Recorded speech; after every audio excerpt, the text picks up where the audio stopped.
So recently we had a close family member pass, and living through that made me think, like how I think with everything. It didn't change what I believed in so much, but it sharpened it, and it reminded me how fragile life is and how important it is to live with intention. And that got to me thinking, like, where did my values come from? Where did what I think before this event happened, where did that come from? And come to think of it, a lot of them were built on a basketball court. As you guys know, for a big part of my life, basketball has been everything to me since the moment I was born. I played on school teams, I played AAU ball, so basketball was my everything. I was always playing basketball, or I was training, or I was playing it on the Xbox. I was playing 2K ever since the beginning of time. So a lot of these lessons that I've been taught and a lot of why I am how I am today is due to basketball. So the 3 core values that I want to talk about today is discipline, resilience, and perseverance. But I want to talk about specifically 3 major lessons along those words. And I want to share these lessons with you because they hit even harder today after experiencing a loss that hits so close to home.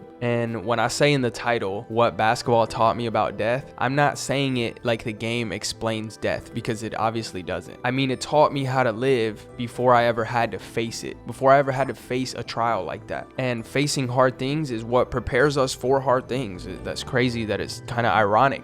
But if that makes sense to you, let's go ahead and get into the video. Now, without sharing too much of who they are, I want to tell you guys how I found out. So we're sleeping in bed and we get a call, and I'm actually supposed to go to work today. This day's a Saturday. And so at first I'm like, okay, I must be dreaming. I'm dreaming something, we get a call, somebody's talking on the phone, it's okay. But then I start to hear them go through like, oh, is it great grandma? Is it this person? Is it that person? And soon enough, I start to wake up and start staring at the wall and realizing that this is more serious than I thought. Because what I think, we automatically as humans, we go to the worst thing. So what I'm thinking already is, damn, it could be this person, it could be that person. But if this person happened, like, we're going down the line and I'm crossing off these boxes. And then that's when I jolt up and I'm like, oh shit, I'm alive. This is real. I'm not asleep right now. It's not a nightmare. And so as soon as you find that out, your heart just starts racing. And automatically what basketball has also taught me is to be ready even when you get punched. You know what I mean? Like, you're gonna get banged on. Okay, that sounded so wrong.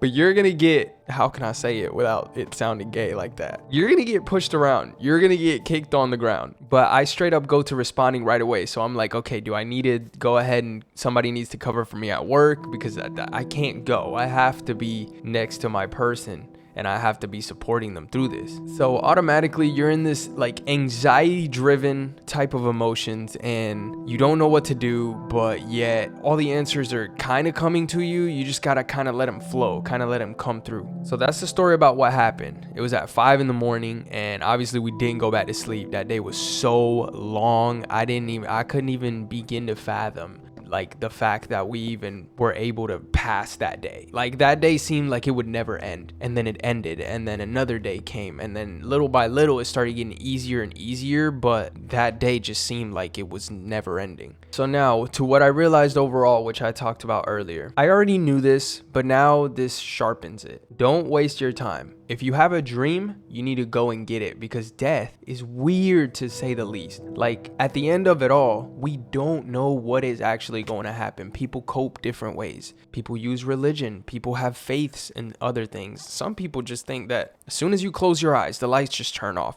Or some people think you resurrect. Regardless, nobody's gonna die and come back and give us the answer. It's just not that way, and we cope in different ways. But what I'm saying with that is we will never truly know, so we got one, and we need to live in the present moment and live for us, live for the people we love, and just love hard. So what sharpened me in my way of thinking after such a traumatic event, I always try, even before then, I always try to be genuine with people that I talk to, everyone. I go into everything open-minded, and I genuinely care for the person who is talking right in front of me at that moment. But after this moment, this way of thinking was sharpened, kind of like a knife. Because yeah, I still treat people kindly, but now with more intention. Like, now it's like, I don't know when it could be the last time that I talk to you. So I'm gonna say goodbye, I'm gonna shake your hand, I'm gonna give you a hug, and also remembering to just be kind, because I never know what that person might be going through. I currently work at a grocery store, so this really really hits home. Sometimes I see people and I can feel their energy. I can feel that they're a little down or something like that. And so I go up and ask them, do they need help with anything? A simple smile goes a long way. And you never realize the power of that until you actually start doing it and being conscious of it. The last time we talked to him was actually on my birthday. So my birthday, June 25th, he gave me a call and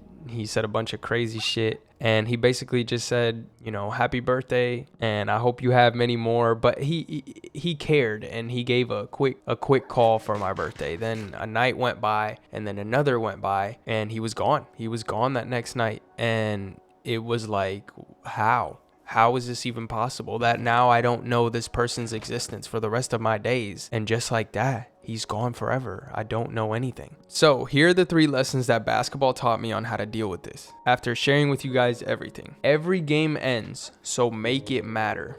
When I was playing basketball and AAU and just training, and basketball was my life, you tend to sometimes just like go through the motions. And you tend to forget that the clock starts, and yeah, there's 4 quarters, but once those 4 quarters are done, that's it for the game.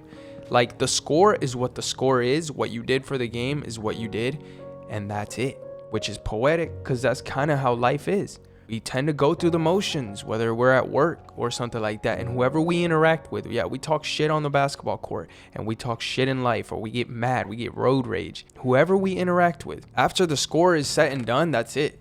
That's all you had for that game. That's all you have to show for that game. Lesson number 2, you never know when it is your last game. I seriously wish that I could be suiting up right now to play for my school one more time. And I never realized when it would be the last time. I don't even think I can remember. I can probably think if I just sit here for a second, but I don't remember when was my last game. Like, what was the last time I suited up, the school was packed, and we were going out to play? And even though I was nervous as fuck, like, dude, if anybody got butterflies, bro, it was me. Sometimes I get nauseous, but I try to play it cool. I try to play it cool the whole time, even though I was shaking in my tits. But that nervous feeling, now I realize that I felt alive. Feeling literally anything in any moment is what makes you feel alive. Whether you're happy, whether you're sad, whether you're angry, it means you're here. It means you're still alive. And lesson number 3, the score matters, but it doesn't matter at the same time. So like I said before,